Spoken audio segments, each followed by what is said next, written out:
Hey, what's going on, John? Can you hear me? Yeah, I can hear you good. Okay, cool. How you doing, man? I'm doing good, man. Do I sound good on this end? Yep. Oh, Oh, I hear you. awesome. Then we'll get right into it. Unless you need a sec, but I do I'm good to appreciate you go. doing the show. Yeah, thanks for having me on, bro. Yeah, I am sad that I didn't get to catch you recently in Albany because I finally saw a show that you were going to be doing up here, and I had a gig that night. But how was your recent experience in Albany, New York, my neck of the woods? It was nice, man. Yeah, I got to do a couple hits with Joe Barna, and it was super cool, and helped me make the trip up, and he's a good dude. So I had a good experience with it. Definitely good scene. Yeah. Have you played up around Albany and the Capital Region a lot? I wouldn't say a lot, but I went up a few times with a couple friends here and there, and usually we were just going up there to play with Joe. Okay, cool. But have you gotten to do anything outside of the music up here? Do you like, any particular areas upstate when it comes to like the nature or any other like things you like to go and do? Um, I think I've driven through it a few times, and I think there have been a couple. Uh, I think I did a recording session with a friend at somebody's place somewhere. Having a tough time recalling, but I can't say I've done too much upstate, but it's generally been very nice. Like a beautiful area. Yeah. Um, well, I'm glad that I did get to catch you this past winter, just before New Year's at Mesro. I Oh think you yeah, can actually see me sitting right in front in your last Instagram post because I think you posted something from it, and it was an awesome show. I'm so glad I got to see you and your quartet. Um, yeah. Thanks for pulling up, man. yeah, no, I hope to make it down for another one. I had a place in the city for a bit, and now I'm back in Albany, but what's been going on this year for you? How's the music scene been looking from your perspective, and just how have you been doing outside of music? Man, well, it's gotten busier for sure. It's there's a lot more work now than there was maybe even just a year ago or a year and a half ago, and it's business as usual. For me, I'm doing a lot of stuff as a sideman as an accompanist. So I play with a few different bands, and then I get to do my own music every now and then, which is I would say the most fulfilling experience that I have. And the last couple of weeks, I've gotten to do that a lot more, thanks to some good luck and a couple of my bandmates, finding us some opportunities. So that's all been gravy, man. It's been really nice. Yeah. How is the city? Outside of the music scene, how have you Uh, been liking the city recently? you know, I've gotten to see some, yeah. Uh, well, there's a couple ways of answering that question, so I'm trying to choose my words carefully here. Um, but it would appear that it's definitely vibrant. I mean, there's people out, there's people going to see stuff, which is good. But I will say there's different kinds of energy in the air in New York right now. It's not always uh, the most friendly energy, I would say. I mean, without mincing words, I would say the city is definitely not as safe as it has been, at other times. Yeah. Um, Now, does that kind of give you any pause about what you're doing in the city, or is that always just kind of been part of what you do down there? Has that changed a lot of how you go around and how you view things, or are you still pretty comfortable in that type of No, environment?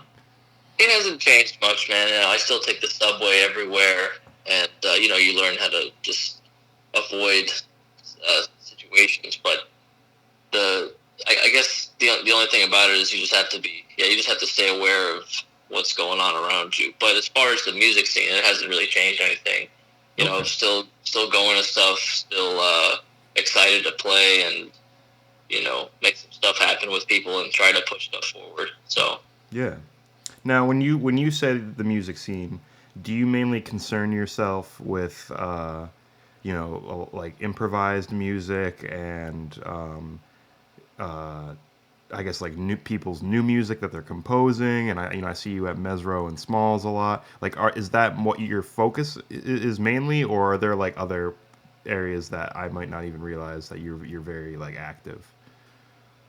Yeah, it would be more in the improvised music world, whether that's the jazz music, or whether that's stuff that can get kind of more far out there. I mean, um, and people's original music is definitely something I like, and I look for that in everybody. And I played not too long ago with my friend Aaron Burnett, saxophonist, composer, and I really like what he's writing and how he approaches stuff. So always fun to play with him. We actually probably are going to Singapore at the end of July.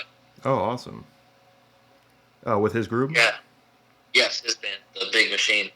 That's cool. Have you? All right, I have too many questions. I'm gonna get sidetracked if I if I keep getting too far off the path because I do want to talk a lot about how you approach your compositions and your group, but I definitely want to talk a bit about the music scene Right, right, right. in the city first. And I Sure. mean, the reason I said improvised music is where I see a lot of your where it looks like a lot of your work fits in for a word. I mean, there are Yes. people who say that jazz isn't even necessarily a word they would use for their own music or a lot of new music in that scene. I mean, what's your feelings about the word jazz? Ah, okay. $1 million question. Oh, man. If it works for you as a way of describing what you do, then you know, then yeah, use it, because you go to many other places in the world that aren't uh, spending so much time in the circles of people dissecting and breaking down the terminology, and people who are just normal people, and wherever you go in the 7 continents, and they might approach you and they say, "Oh, you guys are doing that jazz stuff," or "Oh yeah, you guys do jazz. I like jazz." It's just a way for a lot of people to think of some of the things that we might be doing, whether or not they're in the strains of the many different American music forms that have developed here over the last however many years. Yeah. Yeah, I mean, I spent so much time studying what I think of as jazz musicians, but I mean, they're just musicians that have a really personal vision of. They have an original outlook on the world, and that includes all the Ellington, Earl Hines, Art Tatum, Monk, Bud Powell, McCoy Tyner, Stanley Cowell, Cecil Taylor, people who have an original perspective on what's going on around them, and that becomes a part of how they play.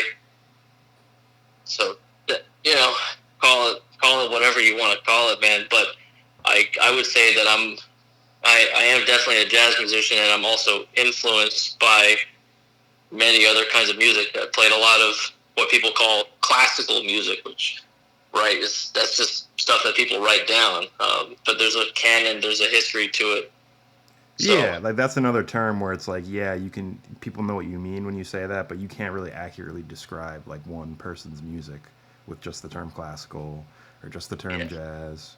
Um, but I figured to me your music, like obviously you've studied jazz musicians, but it doesn't seem like you're. It seems like you're just trying to create something personal, like just watching you live, the way you run your band. I saw on Instagram one of your scores for one of your compositions. It seems like it's right. very personal, and obviously you have your influences, but that answer makes a lot of sense. Uh, and I mean, do you feel like after a certain point, when you're talking about like what really excites you about the music, do you feel like the same way like oh you're studying jazz and then after a certain point you kind of are just studying music? Do you feel like after a certain point you've gotten past like music theory? Like, is it more about? Definitely. Is it just No, more about sounds for you than it is about any theory or any? yeah. Yeah. Yeah, I mean, Go on. sorry, I Sorry. didn't mean to cut you off. No, I mean Um, I'm just trying to find the specific words, but I more so mean like the the struggle between like music theory and like just thinking about it as a language. You know where you're at in that, because I feel like it never ends, but I feel like you're probably leaning more towards it as a language now. And then does that make you focus on the history more or less? okay. Well, I grew up listening to a lot of different stuff. So, different kinds of rock bands. Like I was obsessed with the Smiths for a long time. The I don't know them. 80s, the Smiths, No. 80s alternative rock band from the UK, and there's a few other bands like that I listen to a lot. And then I also, at a certain point in my development, I got into practicing different kinds of rhythmic stuff. I wanted to squeeze this number of beats over this number of beats, and all of that stuff was a way of finding my own language that I use when I'm writing music and when I'm playing. And that's how I've been developing my own personal thing. At the same time, I do like to treat the study of older music, or like the masters that I mentioned earlier, as like a scientific thing, almost like trying to understand how they think, trying to understand how they hear each other, which is something I do want to emphasize. If you were talking about music theory, I think it's important to develop your own way of thinking about the music, and it's up to you whether or not you want to talk about it endlessly to other people, or whether you want to go the academic route and really write it out. I mean, people who are so special as like Eric Dolphy, or someone like Anthony Braxton is a great example. He will write all of it out exactly how he thinks about it, and then it's up to you whether or not you can parse out, or you can get a lot of the important stuff out of his actual writing versus just listening to how his music sounds. So, the theory, I mean, I try to approach it a bunch of different ways. At this point, when I'm playing with people, the theory plays no role at all, really. I mean, I'm just using instincts, and we're drawing upon our shared memory of how things relate to other things in the moment, and making decisions based on that. Yeah. Like, one thing that's really cool to me about people like Sonny Rollins or Bud Powell is you can hear in their solos when they start a line, they're about to start a line the same way as they started a line in the solo, like maybe a minute earlier, but you can hear where they're like, oh wait, I'm not about to play that same line again, and then they take that left turn, or they take that, they go diagonal. Yeah. And so you hear them remembering what they did already a minute earlier and taking that left turn. That's kind of what I'm more into as a player. But outside of the playing context, I'm into the theory of it for compositional purposes, and that's combining that with like this stuff that I got out of pop and different rock bands that I was growing up. That's kind of where I draw a lot of melodic inspiration from. Okay. Well, again, there's so many directions I would love to take this. So many parts of this I want to ask you about. Take them all I at once, guess yeah. I guess it's relevant to know. This is a pretty hack interview question, but I couldn't find a lot to read about you online, John. When did Okay, you start that's playing fine. the piano? 8 years old, so maybe 7, so pretty close to 20 years ago. And at what point did you start thinking of it like as a language, or like when I started playing? I've been playing bass about 11 or 12 years, and for a few years before that, I was a trombonist. And really, to me, before I played bass, trombone was really just looking at the paper and doing what I was taught to do. Like, at what point were you able to kind of break away from that and learn to like speak through the instrument? Well, I was always a bad student, and mostly an autodidact. So uh, even when I was doing classical music, my desire was to play every piece as fast as possible, as fast as I could. So to use the shortest route possible to play the entire piece extremely fast, even if it was like something that was supposed to be like a slow kind of melancholic thing. So I already had like this perspective growing up, and that's just a personality thing that I grew up with. Was, and it pissed my mom off. She was like trying to have me like take this stuff seriously, and I was just rushing through these pieces because that was just how I was. So, where was I going with that? So it was already there for me, a type of like part of the language, like how I view things, and maximalism, like high density type stuff, which I'm into now. I was already kind of into that, even when I was just trying to play some Mozart or Chopin or whatever. Yeah, I feel like I don't hear a lot of people talk about maximalism as much. I'm a big, as much as I love, what's called the history of jazz, Black American music. I love, I'm really big into Charles Mingus, Ornette Coleman, Monk. Yeah. But I'm a big fan of funk, and I like minimalism, and I like injecting that into those settings. So, like, how do you feel about minimalism then when you see those kind of things, if you're so into maximalism? Well, there's some moments that call for less density and more space, and I really try to include some of that on the sets as well, because it does get a little bit tiring for the ears if it's just all high density all the time. And there's plenty of examples of composers who,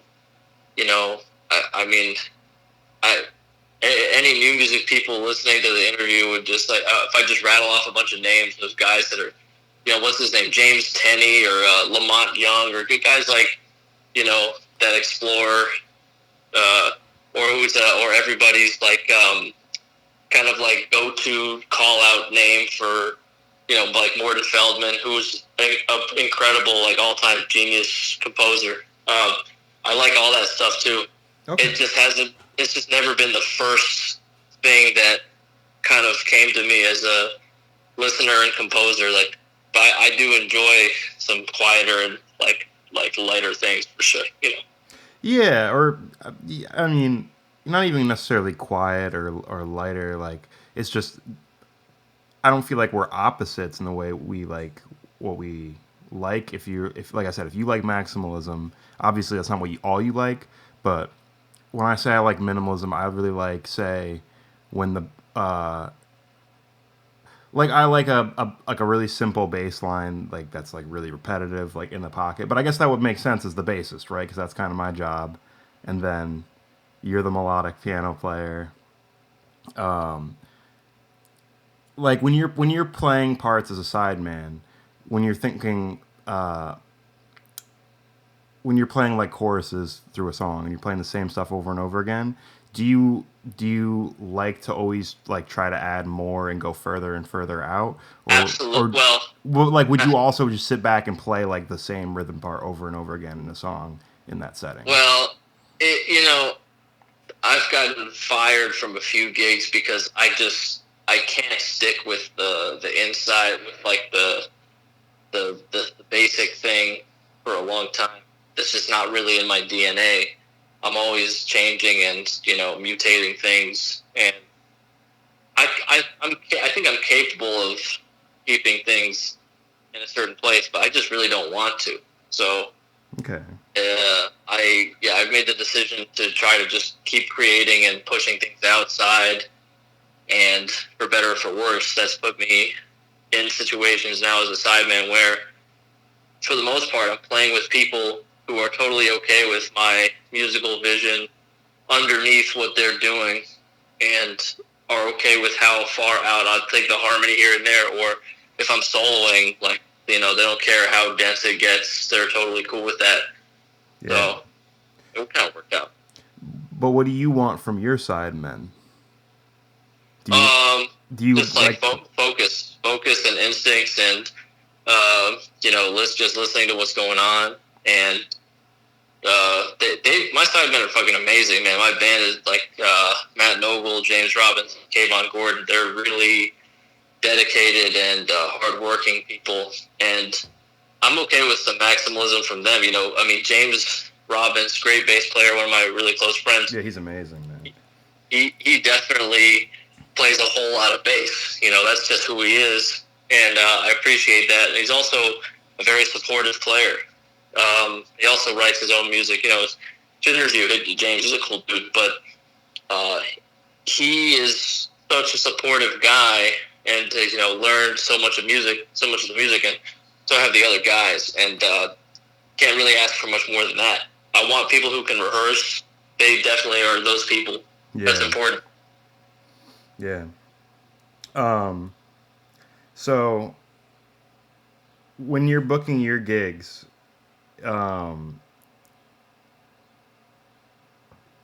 you don't stop between your songs a lot, right? Because I'm pretty sure the show I saw, you just didn't stop at all in your sets. When I hear on Smalls, I don't think I hear you stop between stuff. Do you see a lot of people doing that, or do you see a lot of dead air at a lot of shows, like at Smalls, Mesro, like the jazz clubs? It can depend on the night. Some nights we'll just play an hour straight. Other nights I'll chop it up, 2 or 3 little quips in between segments, but usually it's not too. It might be just like, okay, we did some really dense stuff for about 25 minutes. Now, I'm going to say something on the mic directed at all the couples in the room, or all the people hanging out that are hanging out somewhat intimately, and then try to introduce the slow kind of more looking for the right adjectives here, but more like ballad type stuff. I'll break it up like that here and there. Okay.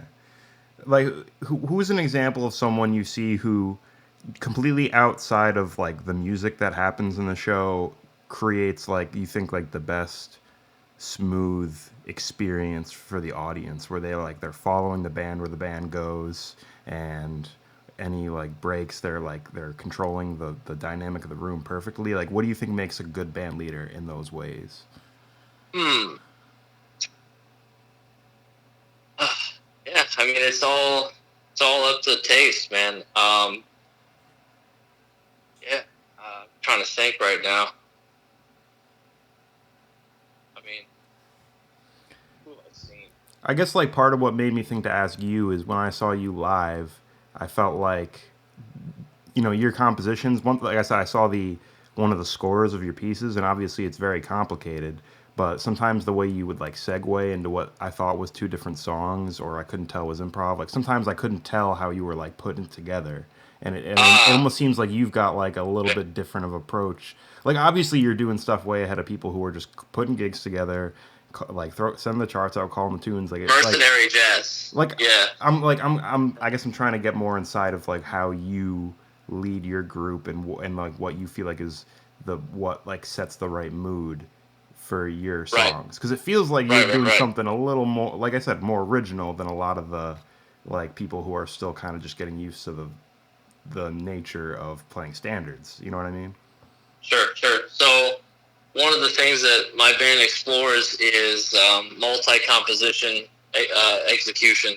So we kind of go we don't go out of our way. It's now like part of our standard language as a band that we're playing different sections of different compositions simultaneously for the sake of counterpoint, and also just to see what will happen. Like, just kind of like you're doing an experiment. So the saxophonist Matt might start playing some like really fast section of a certain composition over top of the bass line and changes of another one. And this is a way for us to see kind of where we might be going next, but it's also the successful effect of these multiple layers happening. And it's not really so much about it all syncing up in a perfect unison. It's actually just about what it feels like when those things are going on at the same time, which can kind of, I don't know, it's a trippy thing. I like it. It's, I'm not really into psychedelics or anything like that these days, but I like people have told me when they heard some of our sets, like, oh man, I felt like I was tripping, and I kind of like this. You can get that effect just from multi-composition stuff. And so about like people band leading, it's also effective to just get in a vibe on one piece, where Yeah. everybody's kind of contributing new information and finding some different phrases and different accent points over top of set structure. But just my personal taste is I kind of like it when there's room for some really crazy stuff to happen, which, maybe the train is going to come off the rails a little bit, but that's totally okay. I embrace that chaos, and I actually prefer that kind of, we try to be somewhat in control of it, be on top of what's going on, but it's fun to just try some stuff out and just be ready for whatever might happen. Yeah. I mean, when it comes to improvising, I feel like the idea of picking out little, like you guys are on the same page enough that you can switch between songs and let the improvisation really open up like that. Are there any other like things that you all do as a group? Like, when you're playing a song that has a pretty standard form and you're just going along through the choruses, at what point will you decide to abandon that, or like will you jump onto ideas if someone quotes something and just leave the form? Like, how do you all agree to come back from something when you kind of want to jump away from that like most common form Right, of right, right, right. improvisation? So it just depends on the moment. So I mentioned before the shared memory thing. So sometimes like one person will start really going into something, but it actually makes more sense in that particular moment for everybody else to hold their ground, and just, and not really follow the person, because the counterpoint element will be stronger if everybody keeps doing what they're doing while the person is kind of superimposing this other piece or this other line or these other harmonies on top of it at the same time. In the standard form, 32 bar structure, if we happen to be playing one of those, which is pretty rare right now, a single action from the bass player or the drummer can kind of cue us to move in an alternate route, and it's just some moments just kind of necessitate a switch in what we're doing, and Yeah. it just what came before it will tell us kind of what needs to happen next. Okay. Yeah. I definitely have heard people say stuff like about how keeping the form behind anything that goes outside of it and outside of the changes is like, obviously kind of helps the point of going outside. But I just wasn't really sure. It Like, don't matter. yeah, but like, Yeah, keeping the form. Sorry, bro. Didn't interrupt. oh, you're good. You're good. But yeah, I was just wondering, like, I guess that's a really cool idea to say that, like, okay, we're all at least on the same page that we know we can, like, we don't have to like look around at each other and be like, are we switching song to song? Are we going to this other idea? Like, you can just do it. So I wasn't sure if there were any other like Right. pre-existing conditions where you guys are very used to like reining in the improv or going on a certain way. Because I mean, after a certain point, you are just improvising. So I know you can't explain Yes. every little detail, but it's very interesting to hear how the brains are working at such like a high level uh, improvisational group. Because I saw you guys live. I love improvisation and everything, and I do it. I can't do it quite like that. Yeah. I mean, I think, yeah, it's just like that's why you have to get a band that's kind of on the same wavelength as you as far as their influences and their interests, because if you're playing with a band where everybody's used to there just being this clutching the form with your hands, just like tightly gripping it, like white knuckled or whatever you want to, just like strapping in so hard and then trying to blast the first bar of the form every time you get to it. That style of execution of a piece is it's not particularly compelling to me, man. I think if you list, I mean, if you take Bird as an example, or if you take, I don't know, so many masterful improvisers who were using 32 bar standard forms, Like, did you ever hear Bird blasting beat one of the top of a rhythm changes?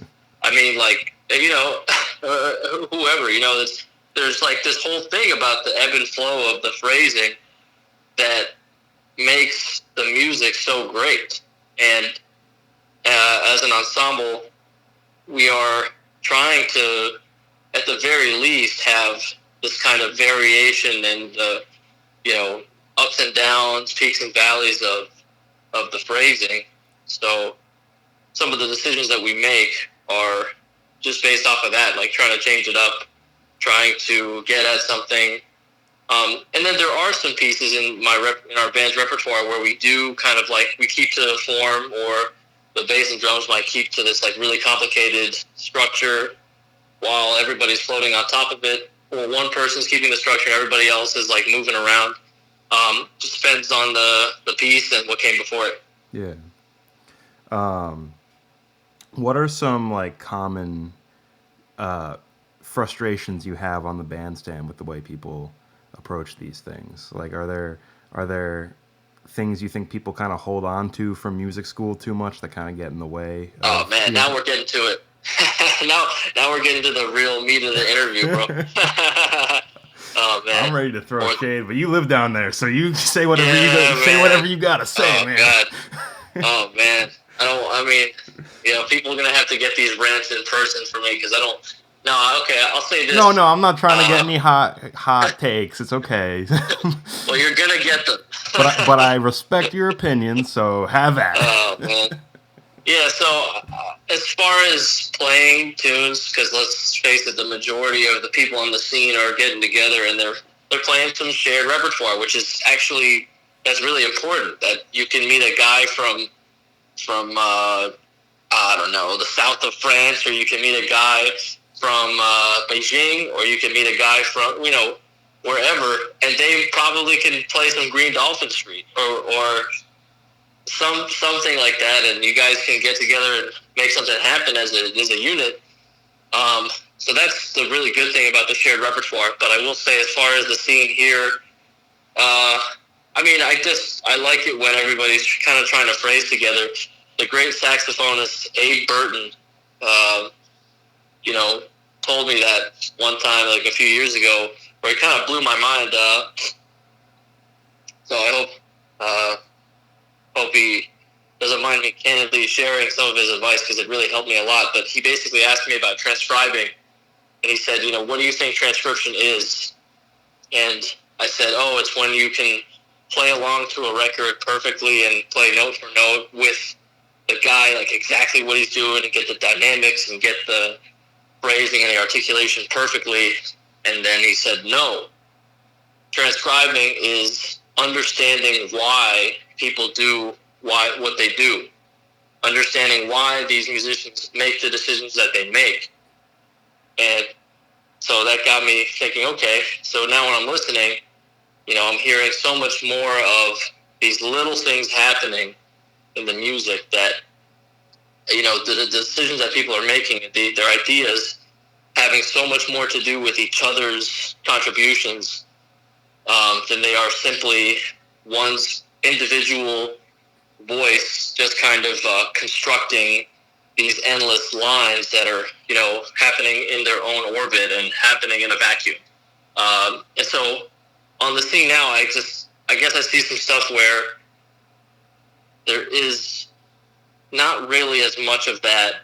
Like, I think I'm a stickler with drums in particular. I like it when the drummers are kind of trying to get into the horn player's phrasing, like not just playing off of it necessarily, but they're really trying to get in and out of the things that the saxophonist is doing, instead of resolving in the same place over and over again. Or I don't know. And with piano too, if people are going to play these standards, the shared repertoire, at least try to get into the harmonic and like rhythmic stuff that the saxophonist is doing as close as you can, and then find your own stuff to play on it. Like you can play your own notes as long as you're rhythmically in the pocket with everybody, and you can find all your own stuff. But I guess I just kind of want to see more of that. And also, I want to see people writing more of their own music and trying to sound like themselves and trying to take influence from some innovators like Cecil Taylor or Lowell Davidson or I don't know, Jimmy Lyons or I don't know, Sonny Murray, Rashid Ali, Milford Graves, just finding ways of really absorbing their incredibly important contributions to the music and making that a part of how they play. Yeah. I feel like I've transcribed over the years, but not probably not as most people I know who care about it. Because I consider myself someone who cares about the history of jazz or whatever you want to call it. I'm really moved by it, and I care about transcribing, but not for like doing whole solos. More so like when I find a noise that I like it's almost like a word that I have to kind of figure out how to say. Because usually it's not like it doesn't have to do with like, oh, they hit this scale degree or they played this, they're playing this around this chord. It's usually like they bend into the note this way, or they put it on this accent, or they like pull the string a certain way. I feel like that's more important to me than like what scales people I hear people using, or you know I don't know. I feel like I was saying before, you probably think of it more as like a language sort of thing, and I feel like that the way you talked about how you thought about transcribing before is closer to the uh, it's The jazz closer. school thing. Yeah. Yeah, it's closer to like thinking of the music theory, whereas thinking of transcribing as just what they're trying to say is more like just trying to say something. Yeah. I mean, yeah, it's interesting because with piano, my good friend Micah Thomas is he's a great pianist and he's making strides and all that. He's doing really well. But he'll do these Instagram like ask me anythings, and like he'll have, I mean I haven't seen it myself, but I think he'll have like 50 people asking like, man, how do you come up with these voicings? Like how do you come up with these incredible harmonic things? And I mean, he's studied harmony a ton. He's like he's really deep in that stuff. But when it comes to playing, I think he's like anybody else. He's using his instincts. He's listening to what's going on and making decisions based off of what's going on his own taste. And so, like all the stuff that you can study about scales is extremely useful for freeing up your ears and your connection to your instrument. But then you also just have to have a personality. You do have to have a bit of an agenda in some ways. Not so much you want to get in people's grill, because you do want to, but everybody's personality will dictate how they play with people. And, so the theory will only take you to the point where you can like kind of develop that stuff. But then when you play, you just gotta do you. Yeah, of course. Now, before I go a little deeper on your personal feelings about the piano, while we're on the topic of what people are doing in the New York City jazz scene, would you care to comment on any of the like hot button like Smalls type of drama things people have been posting about on Facebook? I doubt you're on Facebook much, but I'm sure you've heard about some drama about What Smalls. what's happened recently? I haven't seen any of the stuff as of late. There was like one guy I think he was sitting in for a jam on a ballad, and he was like yelling the chords at the end of the song at the piano player, and like just kind of ruined the end of the song. And so many people felt the necessity to comment about it, and there was all this like talk of like the etiquette of being on stage. And if you don't have anything to say about that, that's fine. We can move on. But I wasn't sure if you've like. I didn't hear about it. I Oh, mean, wow. did the pianist know the chords? He sounded good, and from what people were saying in the comments, he's a very respected pianist. So Oh yeah, he it's probably was on it. I mean, yeah, I think the one thing that there's some characters on this scene, man. There's some real and also there's a lot of people that like to live a particular lifestyle, and they like to, they imbibe here and there, various kind of non-nutritional substances. So I think that affects people's behavior, especially. But I don't know. I have mixed feelings about it because I am a tough love kind of person, and with people that I know a little better, I mean, man, I definitely was a lot worse about this a few years ago. I've tried to, be a little bit more diplomatic, but if some stuff really isn't happening, it should be important to communicate it. But sometimes it really is just a matter of taste versus like people actually not listening or not supporting the ensemble. So if everybody is listening and doing their best to try to make the thing happen, then the only thing that's not happening is one guy's particular worldview, of what music should sound like, then yeah, it's not really cool when things totally fall off the rails. But the question is, are people actually, paying attention and trying to make the thing happen and trying to because if one person's dragging the ship down, and it's kind of it's really a drag. Yeah. Now, do you see like a lot of that at jam sessions? Do you see a lot of people come in where there's like almost like little odd pieces fitting into each combo of musicians, or do things usually run pretty smooth at the jam sessions you see? Yeah, jam sessions are just a trip, man. Jam sessions are jam sessions. There's people coming in that have probably some polar opposite perspectives on what they want the thing to sound like, or what it should sound like, or so you got some guitarists coming in that might be like 90% hearing deficient, like their ears might be totally blown out.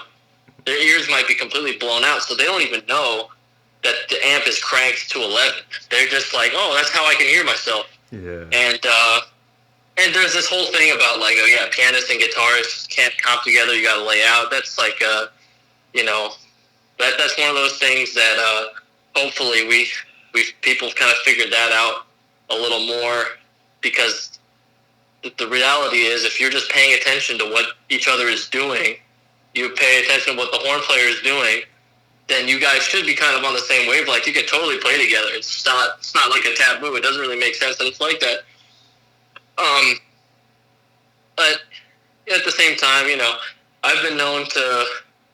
There have been a couple times I've been at some jam sessions. I was getting kind of bored with what was happening, and I was like, okay, well now I got to start to throw a wrench into this thing, because I'm just, I want things to go somewhere. I'm not content with the flaccidity, is how I will put it, of this particular piece. So, I mean, jam sessions are a great way to sharpen your musical skills. If you can make a band of people that are, kind of more in the beginner stages sound like kind of a unit with your contributions, that's a really good sign of musicianship, So it's important to be able to do that.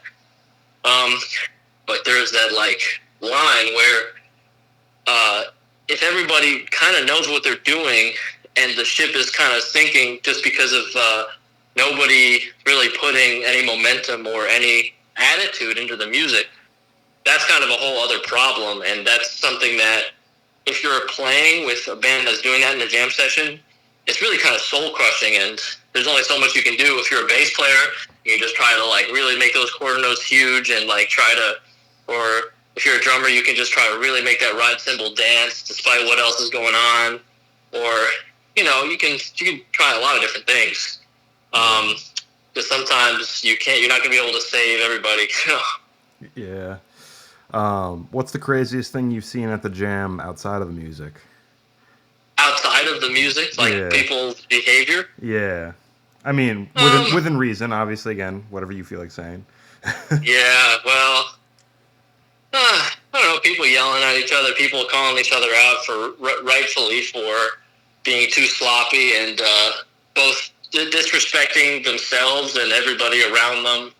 And I don't think there's any need to say anybody's names about this, because, if people have spent time at the Smalls jam session, they know exactly who I'm talking about. Some people will just get way too sloppy, and really not support everybody else or not even make the music sound good at all. And it's like a self-destructive thing, you know? Yeah.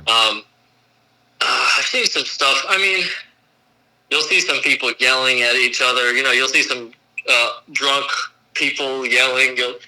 Well, I don't know. I mean, I guess people get mad at each other.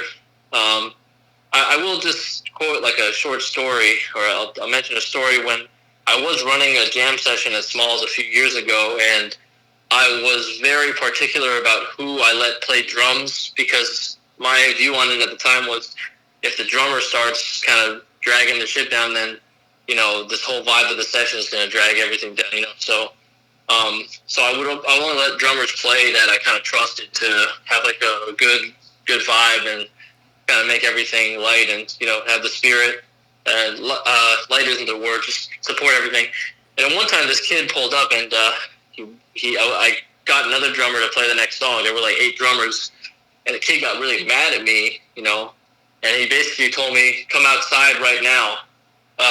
You know, he wanted to engage in an altercation, and then I ended up walking over to him and I asked him, "Why are you so mad?" And then, you know, he told me, like, "You don't even know what I sound like. You haven't heard me in months." And then I said, "Okay, man, gotcha. Yeah, I'll check you out next time." And then I just, you know, walked away from it, and it was fine. But I mean, there's just this thing, you know, if like you see somebody kind of blow it a number of times, maybe like 9 or 10 times, you see them like really drag the vibe of the whole place down with what they're doing. It doesn't really make you want to have them play tunes in the jam session. Yeah. You know, it's tough. Yeah, you don't want to be the one to make the call, but you do kind of also know that you're doing everyone's a favor. You're kind of doing everyone a favor. Yeah, it's true. And sometimes I've had that with the singers too. Like there's this one singer. He's also a real drag, and I don't necessarily think it's about giving everybody a chance. I mean, you know, I do love the idea of democracy, but I just think that democracies work best when the voters are really well informed. You know what I mean? Yeah. I think the voter being really, truly well informed is how the stuff works best. So if people are pulling up and they just are completely ignorant about how the music was done or how, like, what it means to support an ensemble, then I don't know. I don't want to get. I'm not trying to get political here with my analogy. You kind of know what I'm saying. Yeah, well, like you want everyone to have a place to be able to start, and you want people to be able to work on their craft. But a jam session that high level experienced supervisors are playing at might not be the place to do that, because I learned to improvise at home. I taught, you know, I feel like that's one of the beautiful things about music is you gotta put that time in alone. You know, I also do a little bit of stand-up comedy. I suck, but like that's something you have to do in front of people. You don't get the grace of working on it at home and learning how the set is supposed to function, how the musicians interact. Like you can learn those things and go. And I've seen jam sessions where I've played with people. It's like they don't know how to. Like I saw a singer recently who just didn't know how to count. Like they weren't singing in the same phrases that the rhythm section was trying to do, and they had to follow her, and it was a train wreck. And as much as people, it's beautiful to see like a beginner go out and get their chance. In New York City, there's got to be other places to do it. Like, right. I mean, there is something to be said for if you're playing with kind of a singer that like really is not aware musically.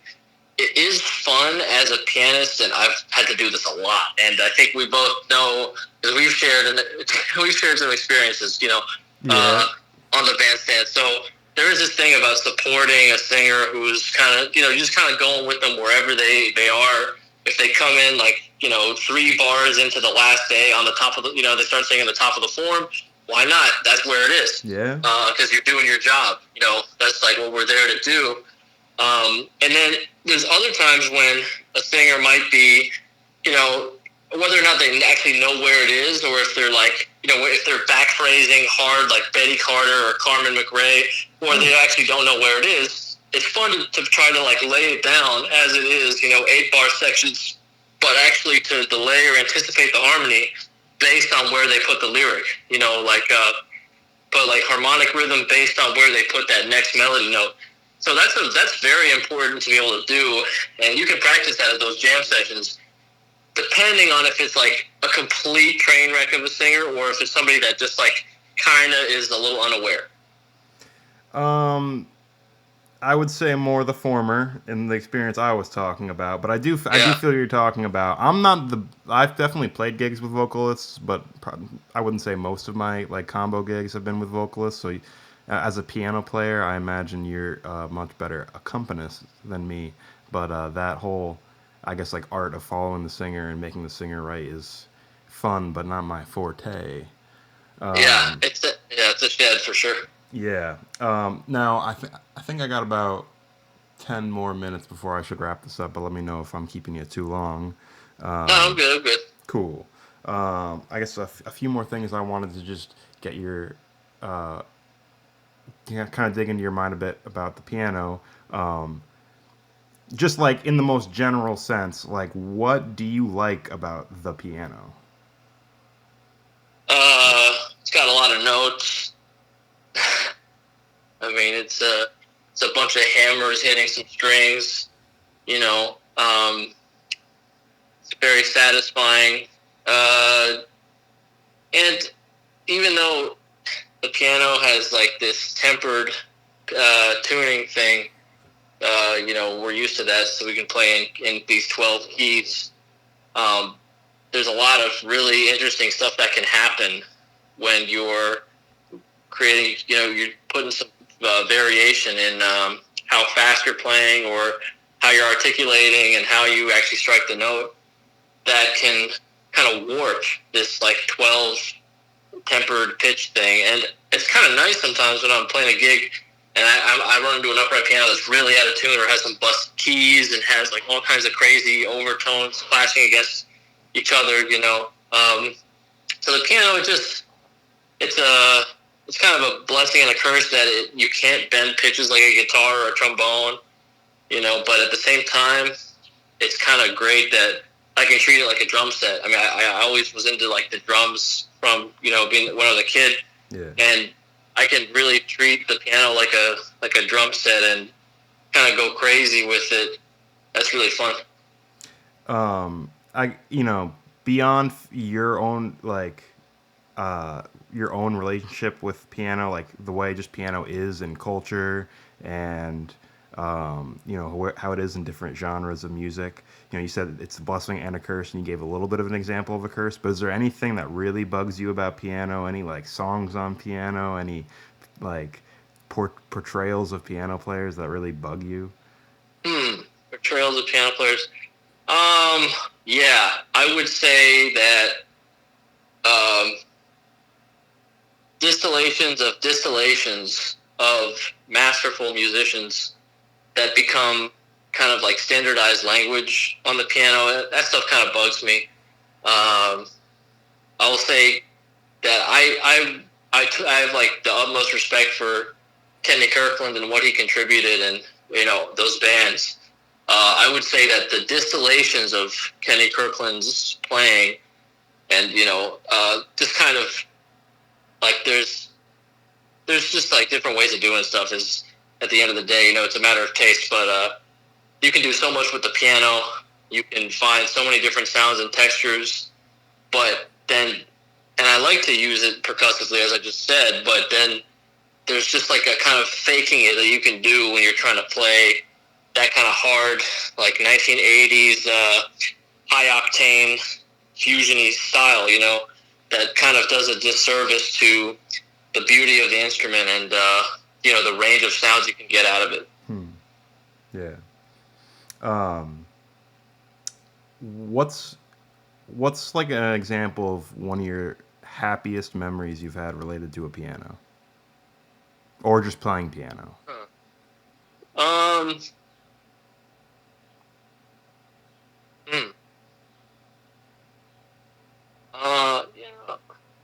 Let's see. mean, it's always really fun, man. You know, I mean, I'm trying to think now because Well, I mean, I've gotten to play with some really awesome people, man. I've gotten to play with some really cool people, and I'm really lucky to have been able to play with them. And you know, even if it was just one time, and so those experiences are great because when you play with like some guys they have like a really spiritual set, you know, kind of presence in the music, it brings you up a lot. It just it feels really great to be inside, you know, part of what's going on when you're playing with people like that, and that's really fulfilling stuff. So, and there's some guys now in New York that are on definitely on that tip that are just, you know, really important musical presences, and hopefully we all can appreciate them because they're going to be here for at least, you know, a few more decades. yeah. Um, was so that's like, obviously you're probably happy a lot when you're playing. I'm happy a lot when I'm playing. What about angry? Like, what's the time you were really angry about playing Oh piano, or man. really sad about playing piano, really scared about playing piano? Well, yeah, there's a couple scary people. You know, there's some people that are genuinely musically intimidating, but not many. For me, I will say, not many people are intimidating for me musically. But I would say angry. Yeah, just, you know, you're on a gig and stuff is kind of not happening, and you're trying to like make it happen, but it's almost like you're fighting to swim to the surface, or like you're kind of pushing against the tide a little bit. That stuff can definitely make you angry. I've gotten angry in those situations. I would say, yeah, as far as sadness goes, you know, sometimes you're not really happy with your performance, and you feel like you could have done a lot more to support the band. And we've definitely all had those gigs, so I've been there many times. Yeah, And you just gotta like listen to it and just try to make it better, and just try to, you know, next time you do play that stuff, you might be better equipped to make the stuff happen. yeah. Um, all right, one last question before I wrap it up. Who's your favorite stand-up comedian? Um,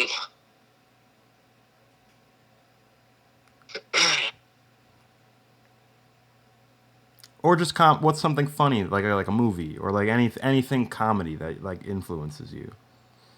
uh, man, I don't know. My friend Dan Berkey is pretty funny, man. Dan He's Berkey. the he's a saxophonist, but he's also a total clown. This dude Yeah. is a clown. I mean, he says some really funny stuff. Does he bring it to the Like, like the bandstand too, though? yeah, I mean, he's got, you know, I mean, his musical personality has some humor in it too, but he is a very serious saxophonist. You know, he's really good. But just his offstage presence is just constant clownery. I mean, this dude is relentless, Okay. and sometimes almost to a fault sometimes, but he knows that. Yeah. Yeah, I mean, I love a little humor in the music. It's not usually I like serious stuff, but Frank Zappa is one of my favorite composers ever, so I have a soft spot in my heart for it. But also, I just like to ask people I have on the show about comedy, musicians, Yeah, because it's another one of my arts that I love, and I just love talking about art in general. So I'm so glad I got to do it with you for the show today, John. Thank you again. yeah. Thank you, man. Thank you so much. But can you please tell the listeners where they should be looking out for you for shows and online? Yeah, so on Wednesday I'm doing a pop up gig, which I actually don't even know This airs where it's gonna. Thursday, by the way. Huh? This airs Thursday, by the way. Oh, okay, gotcha. Okay, well, Friday the 10th I'm playing in Harlem with the saxophonist Bill Saxton. Yes, Bill Saxton, 133rd Anna Clayton. I mean that place gets pretty full though. It's like usually a lot of tourists, but that's a fun gig. And then, I mean, I guess the next time I'm playing with my band in kind of an accessible venue is on the 27th at this place, Ornithology in Brooklyn. So that's on Monday, 9 p.m. to the 27th, and we'll be playing my stuff with my band. Awesome. Well, thanks again, John, and I look forward to seeing you at your next show. Yeah, thank you, Brad. Have a good one, bro. You too.